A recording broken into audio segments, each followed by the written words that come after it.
પંડિત દીનદયાળ ઉપાધ્યાયની જન્મજયંતિ નિમિત્તે 1 દિવસ અને 1 કલાક સૂત્ર સાથે વેરાવળમાં સ્વચ્છતા અભિયાન યોજાયું હતું। રેલવે સ્ટેશનથી રામ ભરોસા સુધી શ્રમદાન થકી સફાઈમાં સહભાગી થતા સાંસદ રાજેશભાઈ ચુડાસમા સહિતના જનપ્રતિનિધિઓ સફાઈ માત્ર શ્રમયોગીનું કામ નથી પણ તમામ નાગરિકોનો સહિયારો પ્રયાસ છે તેવું રાજેશ ચુડાસમાએ જણાવ્યું હતું। સ્વચ્છતા હી સેવા અભિયાન 2025 અંતર્ગત પંડિત દીનદયાળ ઉપાધ્યાયની જન્મજયંતિ નિમિત્તે 1 દિવસ અને 1 કલાક સૂત્ર સાથે વેરાવળ ખાતે સ્વચ્છતા અભિયાન યોજાયું હતું। સ્વચ્છતાના અભિયાનની સાથે પ્રાંત કચેરી વેરાવળ ખાતે જનપ્રતિનિધિઓ સહિત કર્મચારીઓ એક પેડ માં કે નામ અભિયાન અંતર્ગત વૃક્ષારોપણમાં સહભાગી થયા હતા।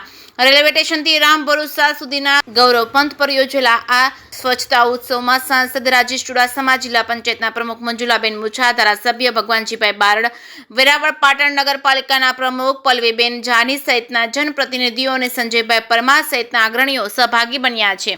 રેલવે સ્ટેશનથી રામ ભરોસા સુધીના ગૌરવ પંથ ઉપર સાંસદ, ધારાસભ્ય સહિત જનપ્રતિનિધિઓએ સાવરણા વડે કચરો વાળ્યો હતો અને નકામો પ્લાસ્ટિક અને થર્મોકોલ, કાપડના ટુકડા, કાચની નકામી બોટલો, વાયરના ગુજરાઓ, વેફરના પેકેટ સહિતનો ભીનો કચરો, સૂકો કચરો એકઠો કર્યો હતો। એકઠા થયેલા કચરાનો નગરપાલિકા દ્વારા વૈજ્ઞાનિક ઢબે નિકાલ કરવામાં આવશે। જેકેએસવી ગુજરાતી સાથે મહેશ વાજા, સોમનાથ।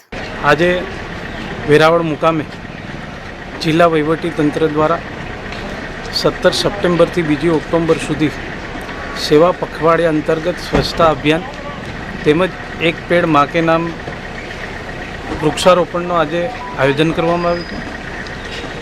આજે વેરાવળ રેલવે સ્ટેશનથી ગૌરવપથ તરફ સ્વચ્છતા અભિયાનની શરૂઆત થઈ અને સ્વચ્છતા કરવામાં આવી।